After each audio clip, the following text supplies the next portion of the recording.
Hello YouTube, how's everyone doing? It's Professional here. So recently you might have seen my Scarface The World Is Yours walkthrough. I played through the entire game, beating it from start to finish, and I haven't played this game in so many years. This game came out in 2006, and it's one of the best open world games that I've ever played, and one of the best gangster games of all time. For being a game that came out in 2006, this game was way ahead of its time, and actually does some things better than GTA.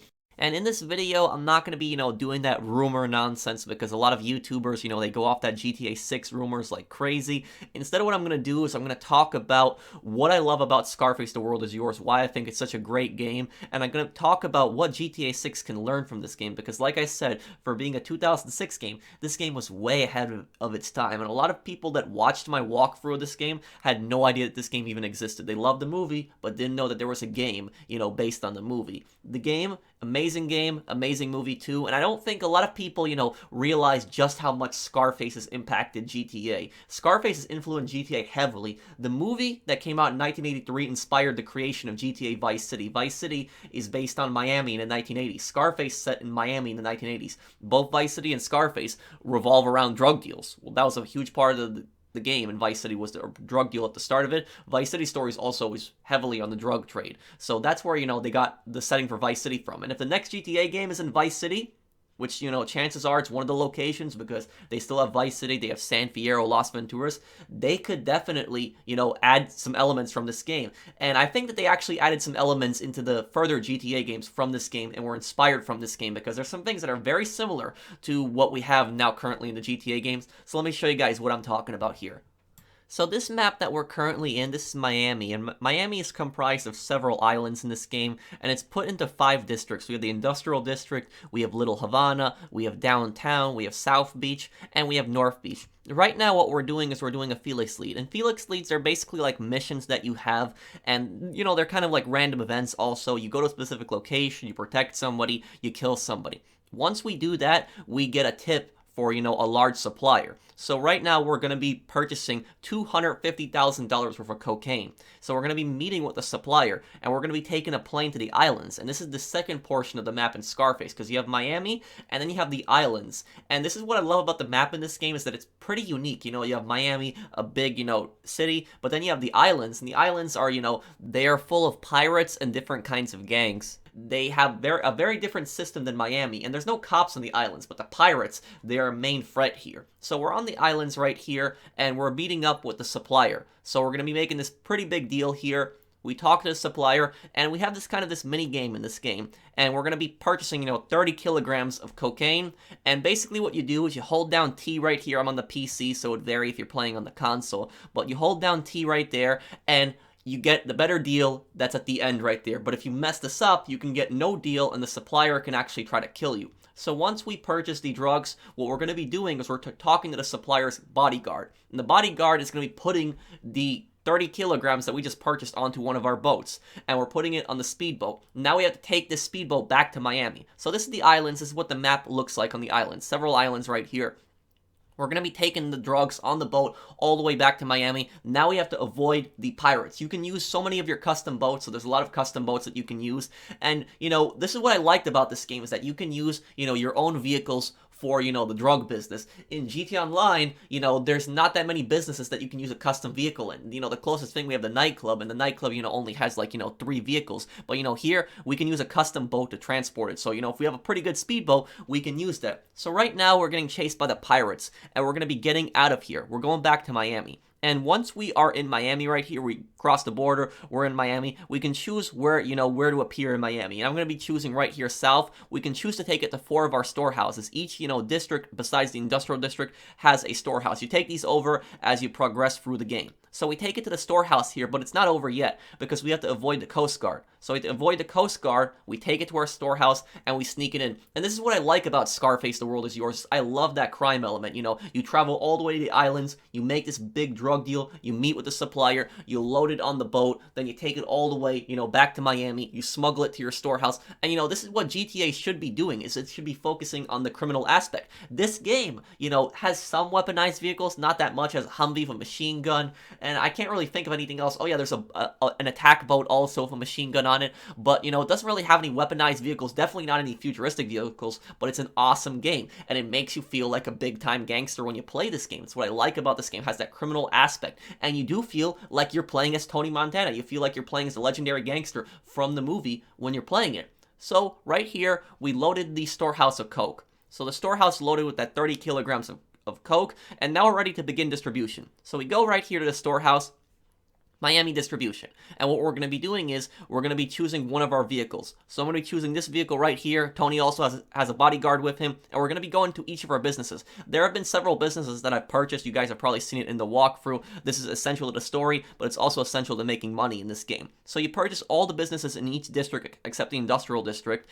and these businesses, they act as fronts for, your drug operation. So we're now going to be going to each business, making a collection. So right now we're collecting this stuff. Look at that, $2,310,000. We're at $4,140,000. Let's move on to our next business. We have a club right here. I'm going to be picking this up. Let's see how much money do we got. And also, during this, your businesses can actually get raided. So your businesses, they can be raided by a hostile gang. Sound kind of similar to GTA Online? I think that GTA Online, took a lot of inspiration from, the businesses in this game, especially when, Rockstar were setting up their own businesses in GTA Online. And I also think that, the whole cash system, they took inspiration from that. I'm going to be explaining that a little bit later. As you guys see, there's bank cash, and then there's cash that you have also. So right here, we're coming up on our next business. Look at that. Plenty of money here. Moving on to the next one, we're around $10 million now, getting pretty close there. We're going to make a lot of money from this sale. Moving on to our next business here, we're already at $7,440,000. Look at that, $2,370,000, doing pretty well. We're going to be going to South Beach now. And while we're going to South Beach, look at that, Sunray Hotel under attack. So one of our businesses is under attack, front attackers 11, and you can actually pay for surveillance, and you can pay for guards to be stationed outside your businesses. Sound kind of similar to GTA also. But the thing is, though, is that the guards that you put outside the business, they actually do put up somewhat of a fight. If you don't get there in time, they will still, get killed, and the business will be destroyed and shut down. But, the guards, when you get there, if they're still alive, they will actually come outside and fight with you and help you out. I wish that GTA had something like this, especially, you pay for security, and you're the one that's constantly always doing everything. You have to save the business. You don't even have any NPC, guards helping you or anything here. But right here, you see that I'm fighting these guys and killing them. And a lot of people have wondered why I was using the MAC-10 with the silencer. No, I'm sorry, it's the Mini Uzi with the silencer. But the reason that I'm using it, and I like this gun a lot in the game, is because the silencers, or the suppressors I should say, they actually do a lot in this game. When you use a suppressor in this game, there isn't really that much stealth in this game. You can't really get stealth kills. But what the suppressor does instead is it makes it harder to be detected. So when you shoot this thing outside, you kill other NPCs outside, you kill other gangsters, it's much harder to get a wanted level. If you use a gun without a suppressor, you get a wanted level much faster. So you can actually kill a bunch of guys with the suppressor and get away, get out of the area without even getting a wanted level. That's what I like about suppressors in this game. And that's, what the next GTA game should also focus on, that is that if we suppress a gun, it shouldn't just be used for stealth, but, if we're killing a bunch of NPCs and we don't really have that many witnesses, we shouldn't be getting cops like crazy on us. So there we made another pickup. We got $2,220,000. We're at $13,320,000. We're going to be moving on to our next business. This is the Swan Song Hotel. Going in the alley, picking up the package right here. And in this is pretty challenging because you have to get to business before they get raided, and you also get chased along the way. But, I still enjoy doing this because you get a lot of money. GTA could possibly learn something from this in the future of, how businesses will work and, building a criminal empire. If we have the next GTA game in Vice City, they should really focus on the drug trade, and they should make it where you build, your big criminal empire. Kind of like how Tommy Vercetti, built up his empire in Vice City. That was kind of awesome right there. He bought a bunch of businesses, had them as fronts, made a lot of money from it, and pretty much took over Vice City with that. So we make the pickups at our other businesses, and I think we get to like around $25 million in total from, all these pickups. We got $1,080,000 there. We're going to be going to our liquor store. Let's go down the street. Let's get that. Let's see how much do we get here. We're at $19,380,000. Look at that. We got another raid. So Pedro's pawn shop is being raided. We're going to go back over there, get that. Get it from Cabana Cigar right there, $960,000. Nice. Okay, we get on over to Pedro's pawn shop, and we stop the raid, we kill the attackers pretty quickly here, 15 attackers. And what I love about the combat in this game is I love that, for the most part, the enemies aren't bullet sponges. There is like one enemy that has a chainsaw that can be kind of a bullet sponge, but enemies die fairly quickly. And it is a decent challenge, but it's not ridiculous either. And what I like about this, the combat is pretty brutal, pretty gory. The enemies don't fall to the ground. They get back up like in GTA, because that's a little annoying when you shoot an enemy and they fall behind cover, they get back up, and then they shoot you with perfect auto aim. And there's also something called Tony's Rage. And Tony's Rage is a special ability, that if you get enough kills, you get enough taunts on the enemy, you can activate Blind Rage. And this will put you in first person mode, pretty much give you auto aim on all the enemies. You are invincible, and every single enemy that you kill, you get 200 plus health, so you can regenerate all your health. And this is kind of similar to Trevor's ability. And lastly, we have the banking system. So we take it to the bank right here, and we have to deposit our money in the bank. Now, why do we have to deposit our money in the bank? Because if we die, we lose all that money. So all that cash that we have on the up there in the top right, we lose that if we die. If we put it in the bank and we die, that money will still stay there. So it's essential that you put it in the bank. However, though, when you put the dirty money in the bank, you actually have to pay a fee. And the bank knows what we're doing. The bank knows the money is dirty, and the bank is actually in on it. And we're actually paying the bank a fee in order to, launder the cash for us. So, it has more of that criminal feeling. And, they bring back Jerry, who was Tony's banker from, the movie. He's also in this game, so he helps Tony out with that. But now the big question is what do we spend all this money on? Because I know a lot of you guys are watching this and saying, okay, you made $25 million. What are you going to spend all this money on? What are you going to spend it on? I'll show you what I spend it on. We have so many different upgrades here, so many different cars, boats, and there's different furniture that you can buy in this game. That's right, yes, you can buy furniture in this game. And I think this has been such a requested feature in so many games, open world games that you make money in, and you have your own safe house, you have your own mansion or apartment or whatever. People have requested, let us customize the mansion, let us customize the penthouse, the apartment. But so many games don't do that. They just give you like a mansion or whatever, and they think that you'll be happy with that. But where's the customization? And a lot of people have wanted this in GTA Online. They want that customization. But here, we have 3 different themes for Tony's Mansion. We have the theme from, the movie. We have 2 other themes too. This can be kind of similar to GTA, the penthouses, where, you can apply different themes to them. But it goes into more detail, because we buy furniture, we buy decorations, and, we can move that around. There's also many different cars and boats to buy in this game. You can't really customize the cars and the boats.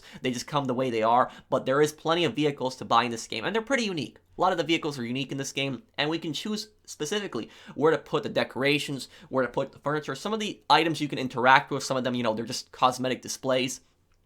But we move them around the mansion, we put them in different spots, and this is what I like, is, every single player, if you customize your mansion, is going to have things in different spots. So even though, this is over a 14-year-old game now, I can, go to my buddy's house and take a look at his mansion. He turns on the game for me. I look at what's in his mansion. His mansion is going to be looking different than mine. We'll have might have the same theme, but he's going to have things placed all in different spots than me. We're going to move them around. We can give a real vibe to our mansion. There's plenty of cosmetics to buy in this game. There's over 105 cosmetics between cars, boats. There's also different types of guns that you can buy. You can upgrade a lot of the guns.